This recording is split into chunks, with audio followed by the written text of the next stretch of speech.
আমরা খুবই গর্বিত যারা মালয়েশিয়াতে বসবাস করতেছি। মালয়েশিয়ার বিভিন্ন স্থানে বিভিন্ন রাস্তাঘাটে আজকে আমাদের বাংলাদেশের পতাকা উঠতেছে। কেন আমাদের বাংলাদেশের পতাকা উঠতেছে? কারণ আমাদের বাংলাদেশের যিনি প্রাইম মিনিস্টার তারেক রহমান তিনি মালয়েশিয়াতে আসবেন।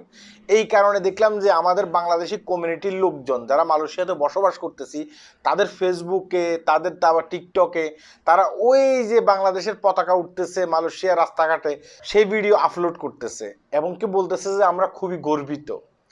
আমি জানি না এই আনন্দ কতক্ষণ পর্যন্ত থাকবে। মালয়েশিয়াতে আমাদের যারা বাংলাদেশি প্রবাসী ভাই আছে তাদের মনের ভিতরে এই আনন্দ কতক্ষণ পর্যন্ত থাকবে সেটা আমরা জানি না। তারা যে আশাতে গর্বিত, তারা যে আশা করে আছে সে আশা কতক্ষণ পর্যন্ত টিকে থাকবে। আজকে মালয়েশিয়ার অনেকগুলো পত্রিকা আমি দেখলাম, সেই পত্রিকাগুলোর ভিতরে তারেক রহমান সাহেব মালয়েশিয়াতে আসবে, আসার পরে কোন কোন বিষয়গুলো নিয়ে কথা বলবেন তারা কিন্তু পত্রিকাতে দিয়ে দিছে, সিরিয়ালে দিয়ে দিছে। মালয়েশিয়াতে আসার পরে আমাদের বাংলাদেশের প্রধানমন্ত্রী তারেক রহমান এখানে রিকোয়েস্ট করবে, এই বিষয়গুলো কোথাও উল্লেখ করা নেই। আমি মালয়েশিয়ান পত্রিকাতে কি কি বিষয়গুলো উল্লেখ করছে সেটা কিন্তু আপনাদেরকে কমেন্ট বক্সে দিয়ে দেব।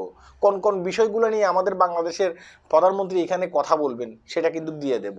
কিন্তু কোথাও এটা উল্লেখ করা নাই যে তিনি এখানে আসার পরে রিকোয়েস্ট করবেন আমাদের বাংলাদেশি অসংখ্য মানুষ এখানে অবৈধ অবস্থায় আছে, তাদেরকে একটু বৈধতার সুযোগ দিলে আমাদের বাংলাদেশের জন্য ভালো হতো, এই ধরনের একটা রিকোয়েস্ট করবে, সেটা কিন্তু মালয়েশিয়ান কোনো পত্র পত্রিকাতে আসে নাই।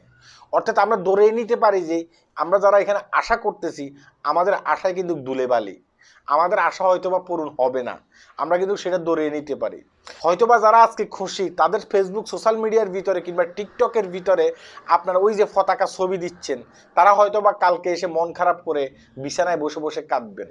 এতদিন পর্যন্ত আশায় ছিলাম আমাদের প্রধানমন্ত্রী এখানে আসবে, আসার পর আমরা যারা অবৈধ আছে আমাদের জন্য একটু কথা বলবেন, সেই আশাটা আমাদের পূরণ হলো না, আমরা আর বৈধতা পেলাম না। আমি জানি, আমি আমার আগের ভিডিওতেও বলছিলাম একটা দেশের প্রধানমন্ত্রী এখানে আসার পরে তিনি রিকোয়েস্ট করবেন, রিকোয়েস্ট করার পরে দেখা গেছে কি সাথে সাথে অবৈধ লোকদেরকে বৈধতা দিয়ে ফেলবে, এটা কিন্তু ভুল ধারণা।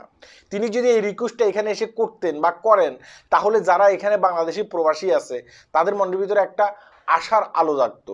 যাই হোক, হক না হোক, আমাদের বাংলাদেশের প্রধানমন্ত্রী কিন্তু এখানে আসার পরে দেখা গেছে কি আমাদের বিষয় নিয়ে কথা বলছে, আজকে দেখ কালকে দেখ তাহলে বৈধতার সুযোগ দেবে, এই ধরনের একটা আশায় থাকতেন।